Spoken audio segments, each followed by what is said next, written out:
Let me get my Twitter up.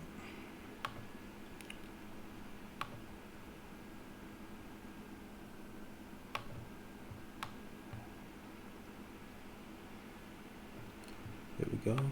Then I'll do it like that.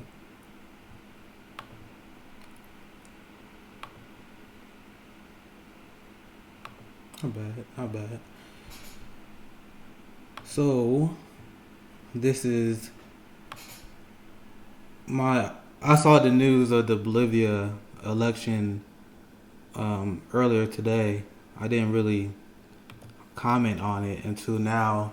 I was looking at the story and it just feels, man, it's just like I'm very happy to see U.S. imperialism take another L. I'm always happy to see that.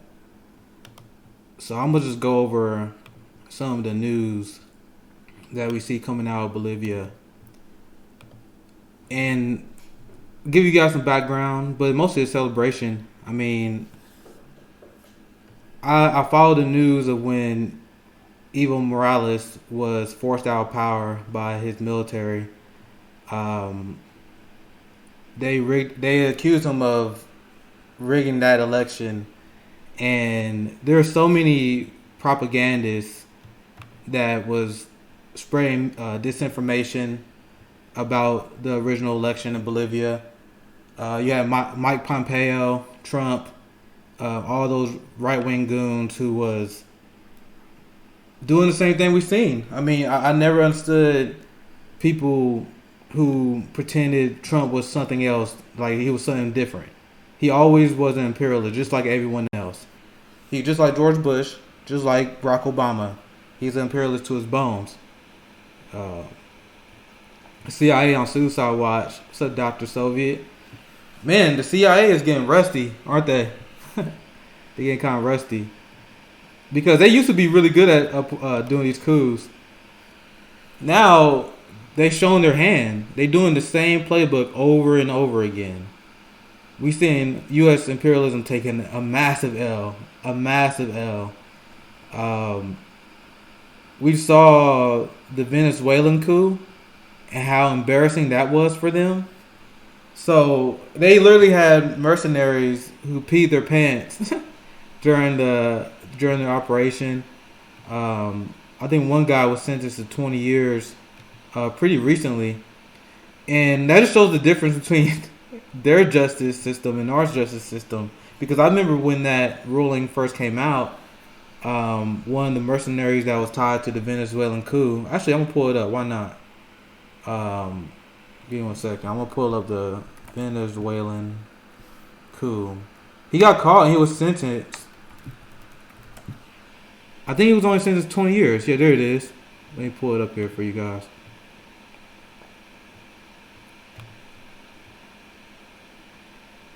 I get that. Let's see if we can get this to load. Hopefully my stream is doing well. Hello stream, guys. I got this ghetto ass internet. Oh Jesus. There we go. Yeah, it's like, bro, can you imagine? Can you imagine there was a group in America who they wanted to pull off a coup, right? And they literally try to assassinate like Trump and try to pull a coup against the U.S. government. Can you imagine the sentence they would get? A Venezuelan court has sentenced 2 former U.S. Special Forces soldiers to 20 years in prison for their part in a botched bid to overthrow President Nicolas Maduro, according to the country chief's prosecutor. So that's 20 years for trying to overthrow the government, which is, I think that's pretty lenient, right? Like compared to what we would do. Hey man, what's up, Steven? I appreciate that, man. I appreciate that, bro. Nico's my boy, man. Like we agree on the vast majority of the issues, and we have some disagreements, but the disagreements between me and Nico are so small. compared to disagreements between me and neoliberals, for example. So I never understood like the cancel culture that goes on the left, the infighting that goes on the left, because I these issues are so important to me that whenever I see someone talking about ending endless U.S. imperialism, whenever I see someone strongly advocating for healthcare for everyone, when I see someone advocating for fighting corruption, when I see that kind of thing, I'm like, I see them as allies. And me and Nico may have small disagreements on some issues, but if you seen the stream that we had yesterday, I mean, we could go all day talking about the current issues with our society, where our politics is at right now. And he's a hardcore Tulsi supporter. Very tough on Bernie and the squad, but I am too, and that's why we get along. That's why me and a lot of anti-establishment minded people get along, because we about holding power accountable.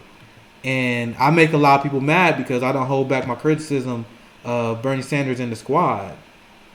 But my criticism come from a place of love and a place for love of the people. So that's where I come from when I criticize progressive leaders, and that's why Nico House, he got a lot of people. They have strong feelings for him because he's not willing to hold back the punches against AOC, against Bernie Sanders. He had a little, he's soft on Toasty, I ain't gonna lie, but he's a good dude overall. I mean, even when you disagree with him on issues, from what I see, he always been cool. Vic Miller said, "Who do you think will run in 2024?" I heard Nina Turner might run, so that's cool. Nina definitely is positioning herself to be the next Bernie Sanders and the era of the progressive movement, because like she's not even pussyfooting around with the issue like a lot of up and coming progressives, and sorry, not just progressive but presidential candidates do.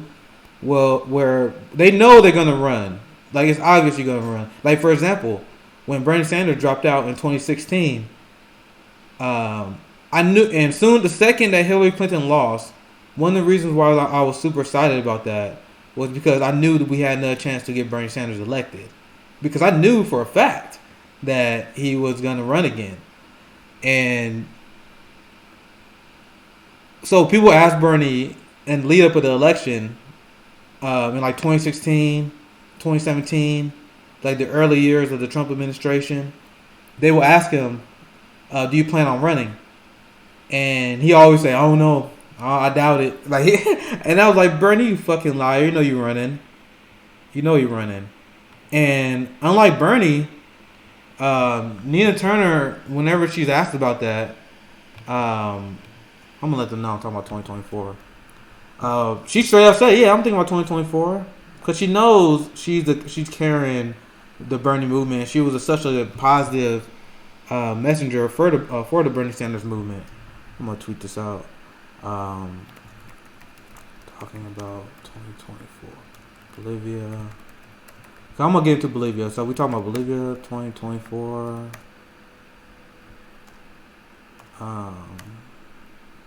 Possibilities. And more. So I'm not gonna be on that much. So y'all can ask me anything too. I'll put that through. Ask me anything.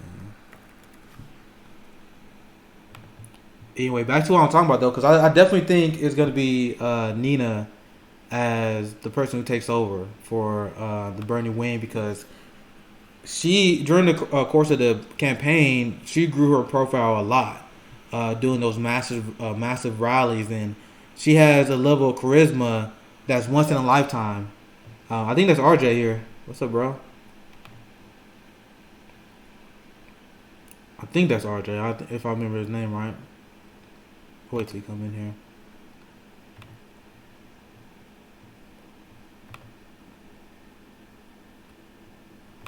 I get. Is RJ you there, bro? Oh no, he just dropped out.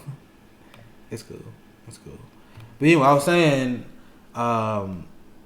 do you think she's gonna run as an MPP 2024 candidate? I don't know. she gave her speech at the People Party convention, but I see Nina Turner's path to win would have to go through the Democratic Party, I would think.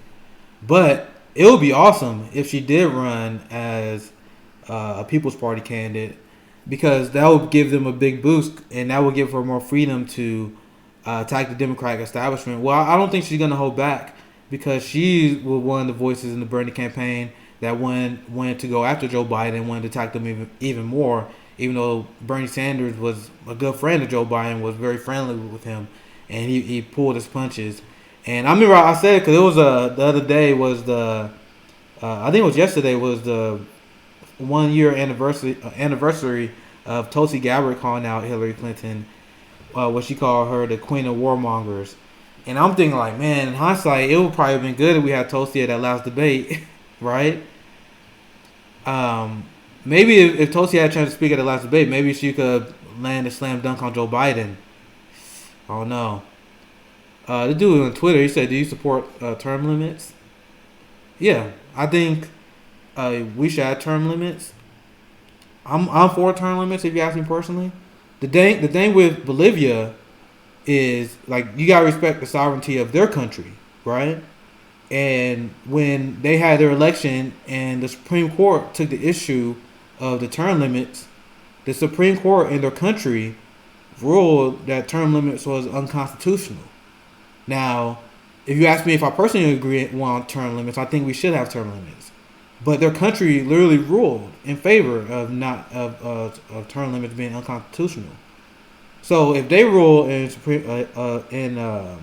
they rule that unconstitutional and that country acts accordingly, that's not an illegal power grab. You know what I mean? It's not an illegal power grab if it's legal based on the Supreme Court, because the Electoral College is something I strongly disagree on.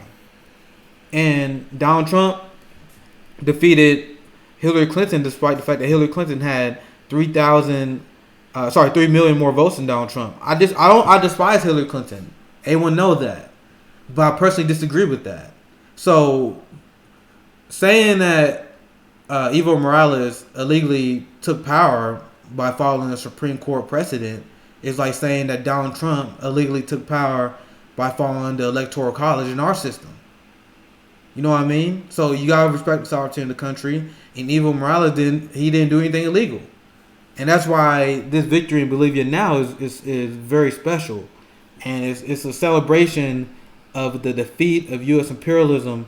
And every left winger and anyone who believes that we shouldn't be a nanny state of the world, that we shouldn't be the world police, should be celebrating this. Because once again, I mentioned, you had Mike Pompeo, you had all these goons that was pushing the Bolivian coup, and you have a ton of Democrats like Elizabeth Warren, for example, who was one of them, who were pushing the U.S. coup.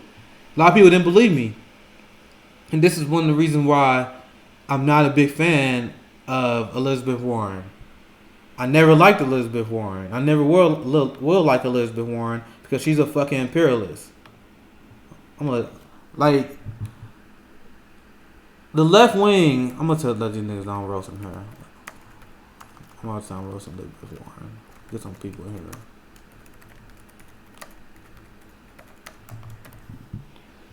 Roasting Elizabeth Warren. Boom. Because this is what I don't get. I'm gonna pull my my tweet up. I've been calling out Elizabeth Warren from fucking day one, and I get very upset at people during the primary. In the primary, these people was propping up Elizabeth Warren. On the left, like TYT, those people, they would prop up Elizabeth Warren. I would get mad at them, and then people would pretend that I was being the bad guy for calling out Elizabeth Warren. You know, and she was an obvious fucking, whoa, holy shit, that tweet blew up. But this is why, like, this is why I fucking don't like Elizabeth Warren. I never liked her from day one.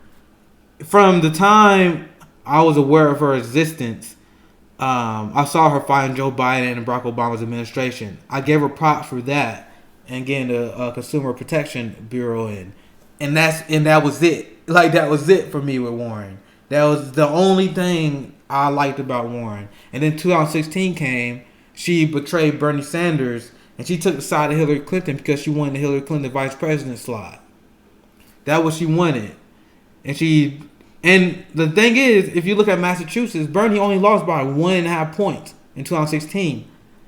So Elizabeth Warren endorsement could have made a giant difference in that race in turning the delegates over and getting Bernie the media attention that he needed into going to Super Tuesday, right? But Warren didn't do that because Hillary Clinton played her ass. Just like it seemed like Joe Biden about to play her ass, because you have people that are they already speculating on Joe Biden's cabinet picks that have been coming out. A source that say he's very familiar with the matters of discussions among Biden advisors, and Elizabeth Warren is not on those short lists. She wasn't picked for vice president, and just like in 2016, she got played. They used her as a wedge to defeat Bernie Sanders, and she fell for it 2 years in a row. So in 2016, when that happened, it was clear to me that she cut a deal. Then the stories came out, and then she even said it. She's like, "Yeah, I did want the vice president to stop with Hillary Clinton." That's what they talked about, and they asked her again this year. Do you want to be the vice president for Joe Biden? And she said, yeah. That's what she said. That's why she acted the way she did. She's a fucking sucker. And not only that, like, bro, this is the thing. I'm not even that unreasonable, bro. I'm not even that unreasonable. I'm gonna let these niggas know I'm roasting Elizabeth Warren. Roasting her ass. I need to advertise myself more. That's what I'm trying to do. That's my goal. Because I'm struggling. But anyway, Elizabeth Warren. You could forget. The thing is, I'm not even that unreasonable, bro. Like, people think I'm unreasonable. I'm not. I'm not unreasonable, bro. Because I could have forgave her for 2016 if she wasn't actually a Bernie Sanders light. And that's what she was advertised as. She was advertised as Bernie Sanders light. She was not Bernie Sanders light. And I could have forgave her for 2016 if she was fighting on the progressive side. But she wasn't. She wasn't. She always was silent on healthcare. That's why I never believed the fact that she supported Medicare for all. Not for 1 second. Not for one damn second. Because she never was actively supporting healthcare initiatives. Thanks, bro. I know I love this show. I got that at the Bernie rally. Either rich. But she always been a standard cookie cutter foreign policy Democrat. Elizabeth Warren. She voted for Trump's military budgets. She toes the Democratic Party line regarding Israel-Palestine. She's a staunch supporter of AIPAC. She literally went along with the Bolivian coup. She was calling out Nicolas Maduro, just like Nancy Pelosi. She is an imperialist herself. She, like, when you hear her talk about issues, she never talks about foreign policy for a goddamn good reason, because she knows this is my thing, bro. If you're a standard Democrat on foreign policy, you're not a progressive. You're not on the left. You're center left at best, which I give Warren. I'll say she's center left. But if you are actually, if you literally going along with Democratic far right imperialism, you're not center left, man. Like, it's hard to call you that. You're more. I'll give her a centrist. What do you guys think? What do you guys think? She's a war hawk. Yeah, she is a war hawk. She is standard Democrat on foreign policy. She always leads from behind. Even when she does say something, she never leads. Bernie Sanders called the Bolivia coup a coup, and Elizabeth Warren was too weak to do that. And this tweet is going. This tweet going wild, bro. This tweet is wild. I said primary ad because someone posted here. I'm doing this because I'm lazy. Because someone posted the link in here. Damn, man, there's so many people commenting in here. There it is, my boy Josh the Pagan. This is what she said. Let me blow this up. Let me blow that up. Then what she said. The Bolivian people deserve free and fair elections as soon as possible. Bolivia's interim leadership must limit itself to preparing for an early, legitimate election. Bolivia's security forces must protect demonstrators, not convince violence against those. Now, you realize that's all propaganda, right? You guys realize that. That's the only thing she's repeating. She's repeating Mike Pompeo propaganda here. This is the thing. I love Thea. All my homies calling her out, right? All my homies calling her out. Because, she didn't call it a coup. It was a military coup. And she is planting seeds of doubt and repeating CIA talking points with no evidence that the election was fraudulent. And you have Elizabeth Warren, you have the Democrats repeating right-wing talking points that Evo Morales was being authoritarian in his takeover of the government. Well, I brought this up before. I want to bring this for the people that are watching now. The Supreme Court of Bolivia ruled that term limits was unconstitutional in their country. I personally disagree that I think we should have term limits. But Bolivia is its own country, its own sovereign country. And the Supreme Court ruled that term limits are not a thing. So Evo Morales followed the order of the Supreme Court and ran again, and he won. So you can disagree with him on that issue. But Evo Morales did not have a legal power grab because what he did was legal. That's clear as day to me.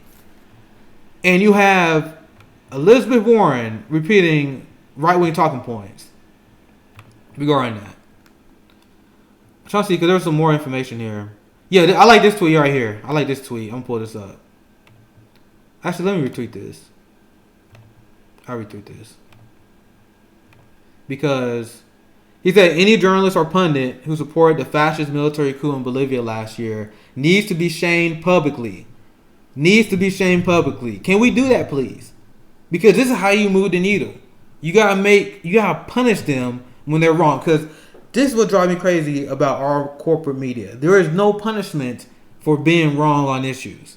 You can push war after war. You can lie and lie on war constantly on there. You can caught being homophobic and lying about getting hacked like Joy-Ann Reid. You can be caught being wrong about every war ever, like every single right-wing media pundit ever. And there's no punishment for you. And you got people want to complain about cancel culture. Cancel culture does not exist. The cancel culture only exists for the people without power. That's the only people it exists for. That's the only people who feels the weight of cancel culture. The people who don't have the power and the influence to fight back. And once again, you don't call that cancel culture. That's just the reality of living in a capitalist system. That's the reality of living in a failed state. When you have people that get crushed when they make small mistakes. They get their lives ruined because they get caught with a dime bag. What Joe Biden is responsible for. That's cancel culture. When a pandemic happens and the economy collapses, which is not a fault of no one's, and the small business has to close down, and our government give corporate bailouts to the rich motherfuckers who don't need it, and they let all these small businesses go bankrupt. That's cancel culture to me. Cancel culture is not whenever someone meets the consequences of their actions. And that's what a lot of people in the ruling class thinks it is. And it drives me crazy. You got people praise as being smart, pushing the idea of cancel culture like they fucking are wise guys. But this is what I think they should do. That event should be the standard by which we judge any of their past work and all of their future work. And make an example out of the charlatans. Thank you, Ali. See, I follow people as I go. I don't follow. That's fire. Because that's what we should do, man. People keep holding back. They constantly holding back against these fucking criminals that are constantly wrong about our foreign policy. You got people who are pushing the Syrian gas attack lie. People on the left people that people think that are progressive. People that are so-called progressives are pushing the lie of the Syrian gas attacks. And then you have someone who I like and I respect, Jimmy Dore, who called it out. Who called out the lie of the Syrian gas attacks, and he was smeared. He was smeared by everyone on the left, and he was smeared by everyone in the corporate media, but he got it right. And I was one of the people that have been calling. I was calling it out. I didn't have a platform back then, but I highly agree with that because I knew it was bullshit. You had these reporters that's fucking fake smelling toxic gas on air, and you had a recent report that came out that said there was a giant. I want to see if I can find this article. There was a giant. I can stop. Let me big screen me. I'm gonna see if I can find it so I don't mess it up. But there was an article that just said there was a mass media cover of conspiracy regarding the Syrian gas attacks. Mass media. Well, I don't know what type to find this. I don't know what to find. Let me see if I can find this. If anyone can find this in the chat, that would be great. I'm looking for this article because I read this, and I think Jimmy reported us on this as well. The Syrian gas attack, propaganda war. I mean, this is a good article for the Intercept. Let me see what this one says.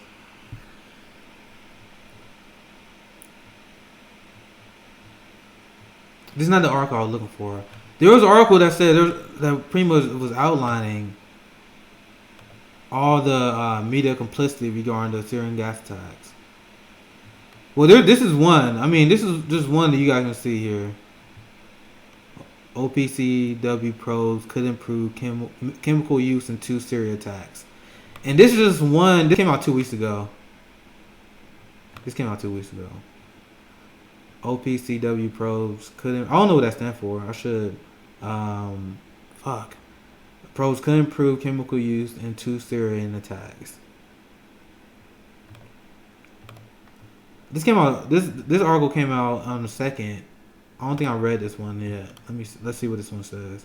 The Global Chemical Weapons Watchdog said Friday that 2 investigations into alleged attacks in Syria in 2016-2018 couldn't establish that chemicals was used as weapons in either case. So, why were people on the left smeared? Why were people on the left smeared for repeating this?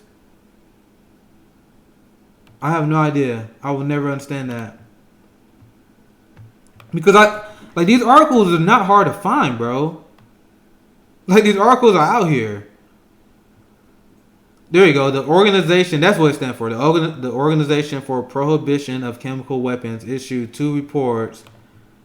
Man, I'm not used to using this. Issued 2 reports. Its fact-finding mission to attacks in, I don't know if I can say that. Saquib? I don't know if I know. I'm not gonna butcher it. Y'all can read that. I don't know how to pronounce none of this shit. Region on August 1st, 2016 in Aleppo. I know say that one. On November 24th, 2018.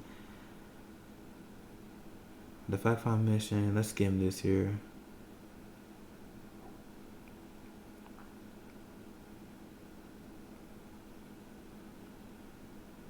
See, look, like the opposition groups, like the opposition groups blames the Syrian government on that. Of course they would. They're the fucking opposition. They're the fucking opposition. God damn. Of course they would deny it. I mean, of course they were trying to put that on their enemy. I mean, that makes sense, right? My point was, originally, to go back to this tweet, I'll just retweet it.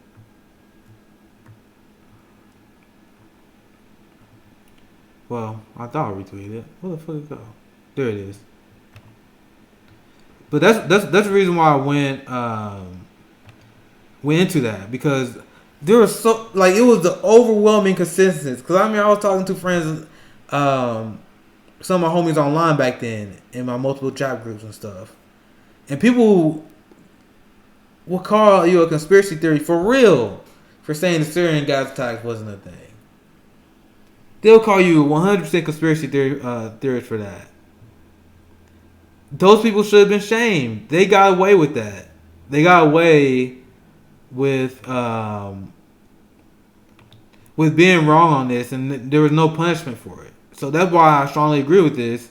We say any journalist or pundit that supported the fascist military coup in Bolivia should be shamed. That's how we hold the people accountable.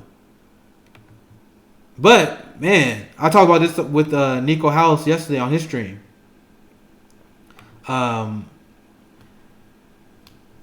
you see the media censor the Hunter Biden story, when you see them do that, that's a dangerous sign of things to come regarding how they're going to act in response of a Joe Biden administration. So if they are willing to cover up this story that I don't believe will even move the needle this election, because I do think what Hunter Biden did was legitimate corruption, but I don't think that would move the needle at all at the end of the day. Because there's a poll that came out that showed that Trump is losing every age group. He lost the boomers. He lost the goddamn boomers. I don't think the Hunter Biden story is going to change anything because Ivanka Trump and your family enriched himself while you was in office too. And I'm consistent on this issue. I'm consistent. I call out Joe Biden on his corruption, and I call out Trump on his corruption. But if you're someone who already has his mind made up that you're going to vote for Joe Biden, even if the realization that he's corrupt come up, you're not going to care. You still want to get rid of the orange guy. Yeah, exactly. Genja, my ninja. People already made their mind up. Exactly. So I don't think it's even going to matter. But the media still censored it. Why? That's why I told you. That's why people gotta realize they gotta ask why. And they covered it up and they censored it because they don't want to be implicated. Because they do the same thing in the highest levels of the corporate media sphere and among the Democratic Party. You get someone who become powerful, like Joe Biden, like Nancy Pelosi, like Hillary Clinton, and then their spawn profits off of it. Christine Pelosi, Chelsea Clinton, Hunter Biden. And there's countless examples of that. I'm in Missouri. Cori Bush just won her election. Defeated William Lance Clay, who had a political dynasty. Inherited his throne that he had for decades from his father, who had it for decades. This is how things operate in D.C. So when this story come out, where a guy who's going to be the next president has his son who is literally doing textbook corruption, you can't have people know that.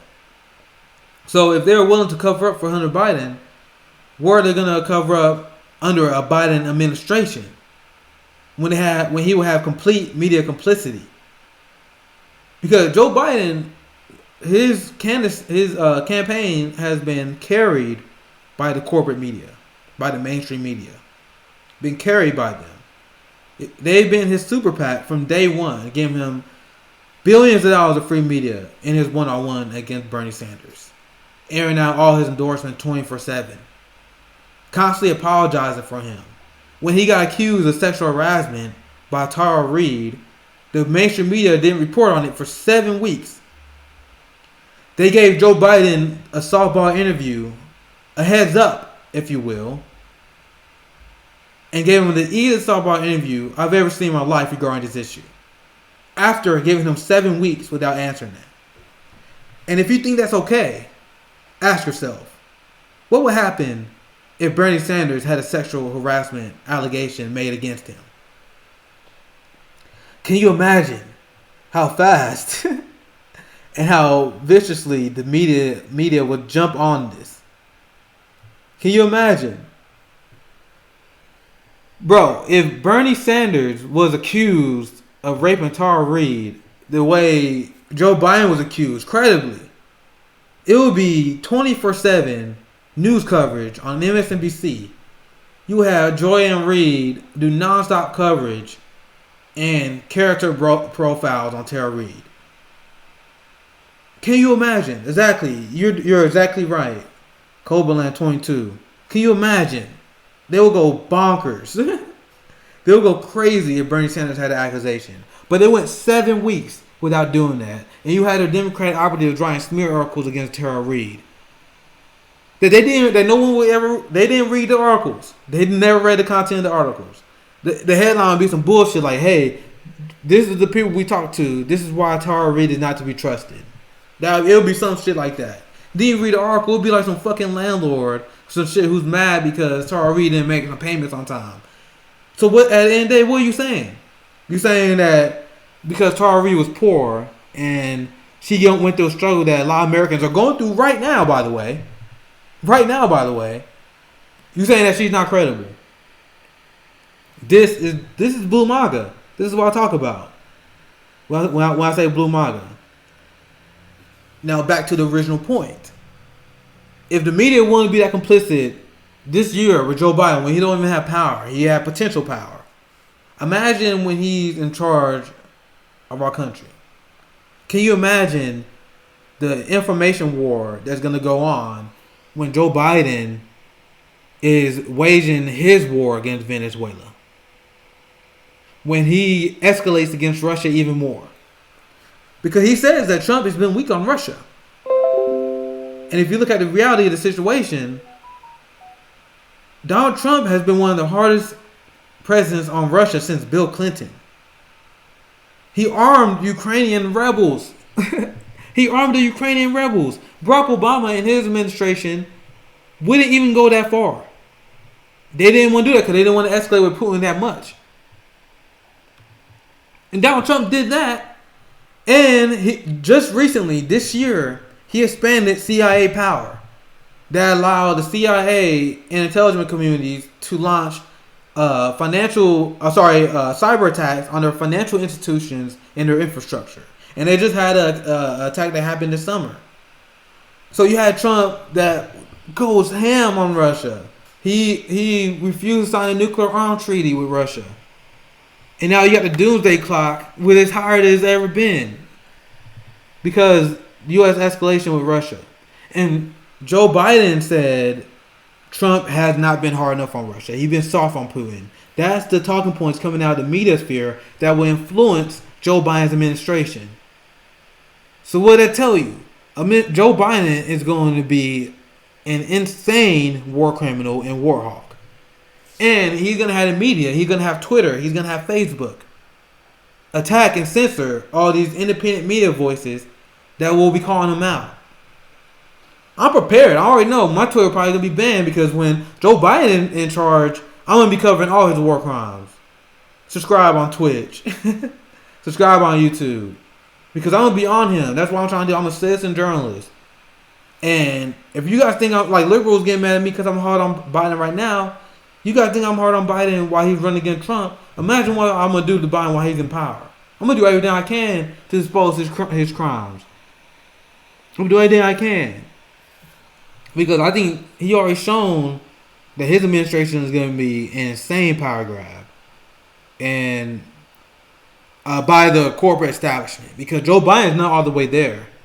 Kamala Harris, she acts on behalf of the corporate media establishment and the war machine. Because she votes against a 10% military budget decrease that Bernie Sanders put on the floor. My man. I got disagreements with Bernie Sanders, but he's the fucking man. Because he put a legislation on the floor, and he got bipartisan support with the anti-war Republicans like Mike Lee, who signed in, and they got through. They got through the Senate, bro. They got through Mitch McConnell's Senate. And the House voted for it. They got through the House. And Donald Trump vetoed that bill. I was thinking about the when he got the genocide legislation through the end of genocide in Yemen. But this is another bill that Bernie Sanders did. Bernie Sanders is a fucking man.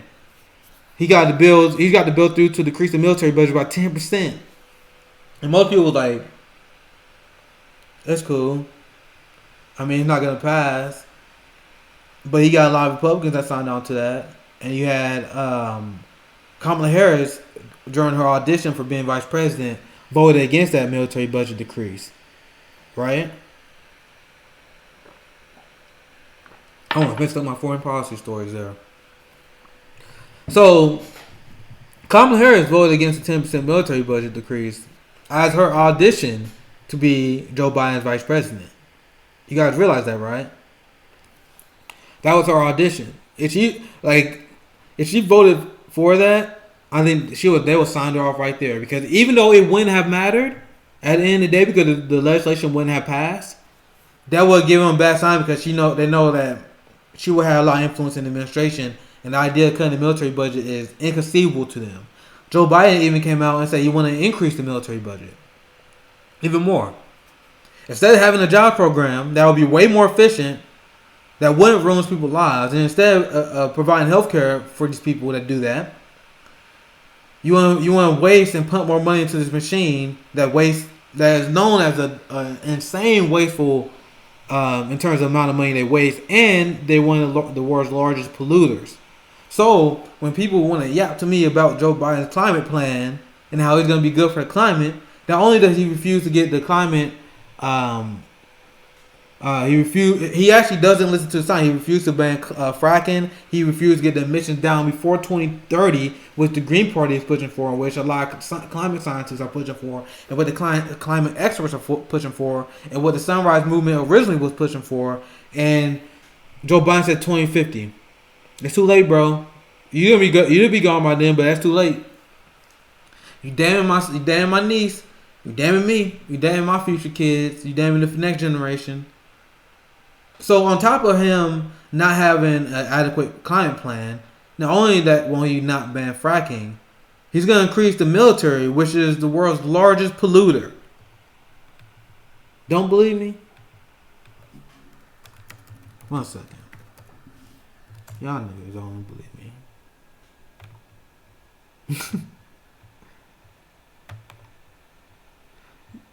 The U.S. military is a bigger polluter than more than 100 countries combined. Bruh. Combined.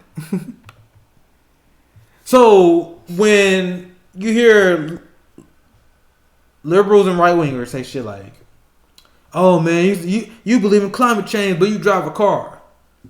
You believe in climate change, but you do this. You use a cell phone. You do this. You do that."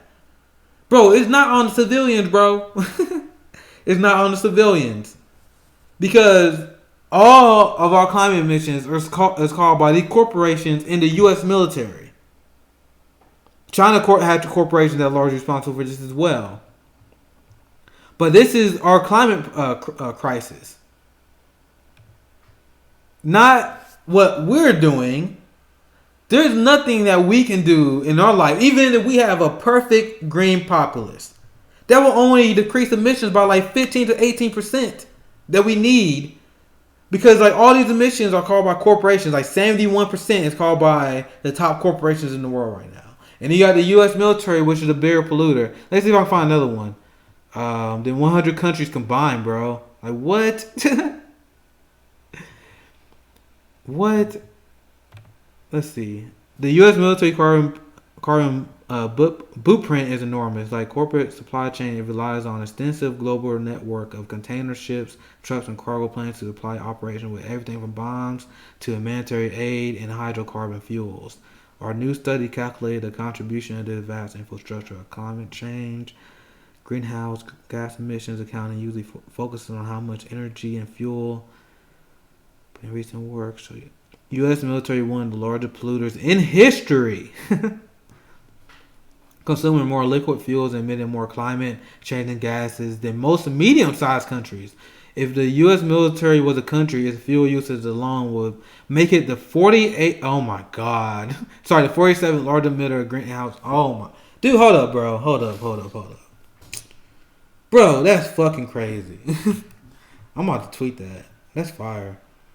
What?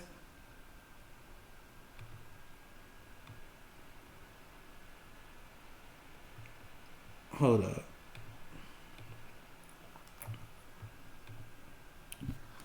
That's crazy. I had to, I'm gonna tweet that out. That's crazy, bro.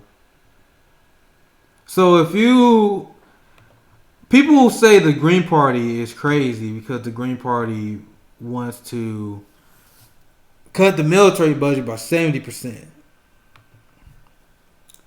How else are we gonna fight climate change and the pollution of our planet without cutting the military budget by at least 70%?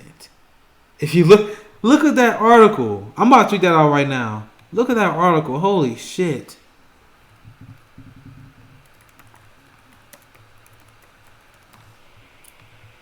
Yeah, I'm live tweet on stream. Fuck it. Dude, because I read an article. This like, I don't know. I feel like my brain like skipped over that or some shit. Wow. So this is what I'm gonna do. This is what I'm gonna type. So this is what I'm gonna tweet out. So I'm like, so Joe Biden wants to increase the military budget, but at the same time, people think he will fight climate change? That's absurd. The U.S. military is one of the largest polluters in history. Cause they just said that, right, in history. And now I'm gonna just put that. I'm gonna put that little clip, that snip I just put, because that's fucking crazy. That's the one of them things I got memorized. Like that's one thing. That's another reason why I'm gonna tweet this out. That's one of them things that every progressive should have memorized. Let me read that again. I'll just tweet it out. Let me read it again. Holy fuck. So it says I'm gonna put it back on the screen here so you guys can see it. This is what I kind of tweeted out, and I just said what you guys pretty much read.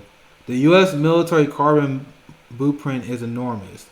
Like corporate supply chains, it relies on an extensive global network of container ships, trucks, and cargo planes to supply its operations with everything from bombs to humanitarian aid and hydrocarbon fuels. Our new study calculated the contribution of this vast infrastructure to climate change. Greenhouse gas emissions accounting usually focuses on how much energy and fuel civilians use. But recent work, including our own, showed the U.S. military is one of the largest polluters in history, consuming more liquid fuels and emitting more climate-changing gases than most medium-sized countries. If the U.S. military were a country, its fuel usage alone would make it the 47th largest emitter of greenhouse gases in the world, sitting between Peru and Portugal. Fuck. So then I'm going to top it off with people think the Green Party is crazy for wanting to cut the military budget by 70%, but how else will we actually fight climate change? Get fucking real. You know how I gotta add that spice at the end, bro. I could have just ended with that, with just that, but I always gotta throw a little heat at him. He said, "What are we memorizing? We try memorizing I always said the U.S. military was the biggest polluter in the world, but I gotta memorize that exact passage because that passage is devastating. God damn. Well, we almost an hour in.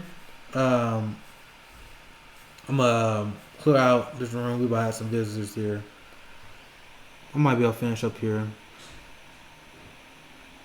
But yeah, that's what I said. Always got a little spice at the end. Because that's the only way you can really fight climate change. You literally got to cut it by 70%. If you look at just the stats on this. Anyway, you guys saw me live tweet. That's kind of how it works. Because most of the people that are watching this, most people that follow me know me from my tweets. That's literally, you saw in live action how my tweets are made. It's usually me just fucking being a political nerd, looking into some shit, and I'll be like, what? What happened? Are you kidding me? What happened? And then I would tweet it, and that's literally how my tweets are made. I would have a thought, something would piss me off. I would tweet it out. Fuck. Oh, I'm gonna use this opportunity to drop my stream. Fuck. I'm gonna drop the stream. See, I'm getting better at advertising myself. Talking about this now. Well, I'm just tweeting the stream out one more time. Even though I'll probably about to end it soon. We only got a few minutes, but I'm gonna just tweet it out one more time.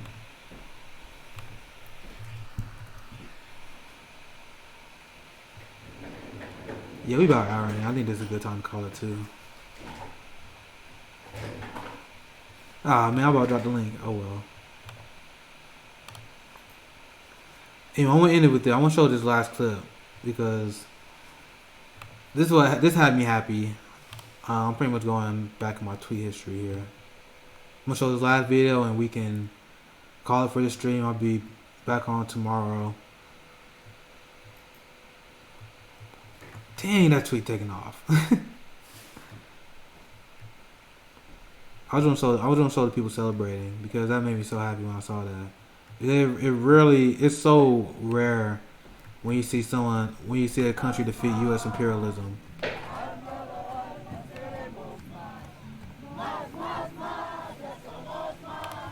Oh, come on, don't lie. Let's start for them again. I can't tell you guys how many times I watched this.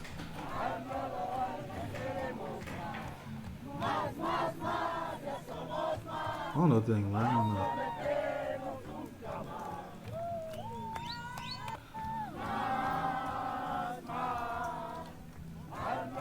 This video is the mood right now.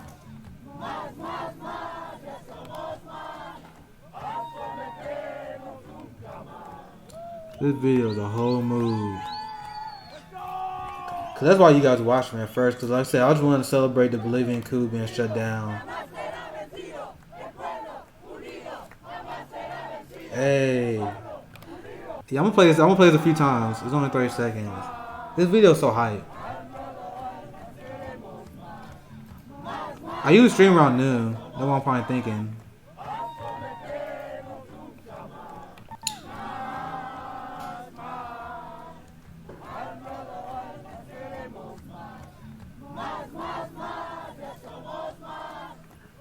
Hopefully y'all can see that. I don't know how this Discord really works, really.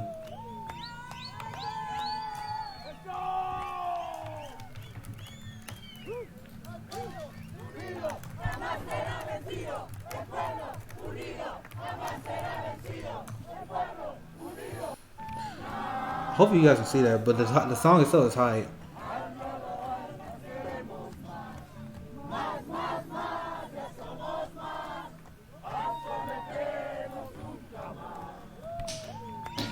That's a whole mood. I'm very happy about the amount of people we had in the stream. I'm gonna be honest.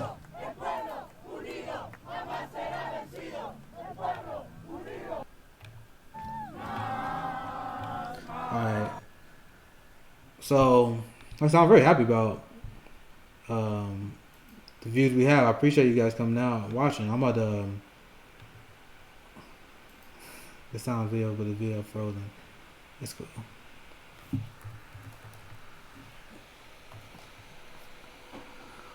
But yeah, you trying to stream. I'm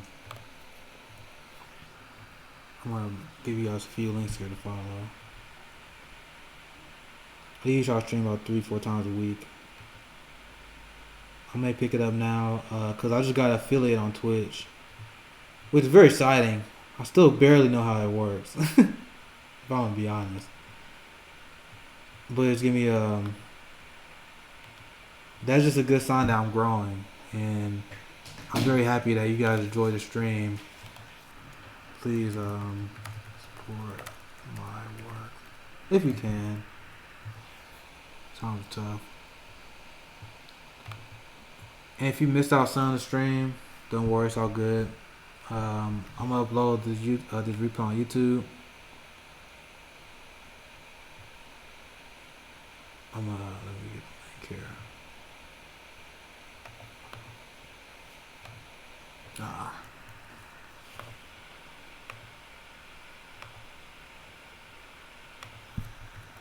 Thank you, Cobaline22. Um, he said set the notification so you don't miss all the streams. I highly suggest you guys do that if you guys enjoy this. I was having fun. Um,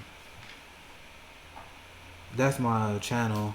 That's the quickest link I can find. Most of you guys know me on Twitter. I mean, that's where y'all know. That's where I'm from. I'll drop that on here too. Socialist. Oh, man.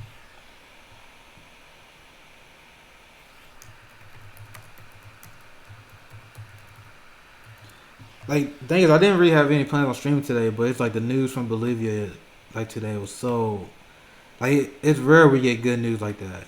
It's so rare, and I can end it with that because last year when they had a military coup um, that overthrew Morales and the right wing victory dance that went with that and the violence that went with that as well. Another good news was um, there was this lady. I'm trying to find her name. I don't want to butcher it. But she was attacked in the street. Her head was shaved, and she was paraded. There it is. There you go. I'm gonna end it with this because this is also so awesome to see. This is one of the things that bummed me out when this Bolivia coup happened last year, and now they had their fair elections, and Mas absolutely demolished the U.S. backed right wing party there. So this was the story I was talking about. Let's end it on this. A year ago, in the midst of a coup in Bolivia, Mayor Patricia Arce was captured, beaten, had paint thrown on her, and her hair chopped off, and was paraded through the streets by right wing thugs who wanted to intimidate my supporters. And yesterday, she was elected senator. So you guys realize, now I'm still parsing through all the results now, but you realize there was a mass landslide in Bolivia. And now Evo Morales, who was banished to Argentina, he's coming back because the winner was an old Evo Morales ally. He was legally ousted by the government. And now you had this Patricia Arce, hope I'm saying her name right, the Bolivian mayor, one of the mayors who was viciously attacked. Now she was a senator, so we'll keep seeing stories like this, and that's why I want to celebrate this with you guys. Appreciate you guys for checking me out here. Check out my links there. Subscribe on Twitch, on YouTube.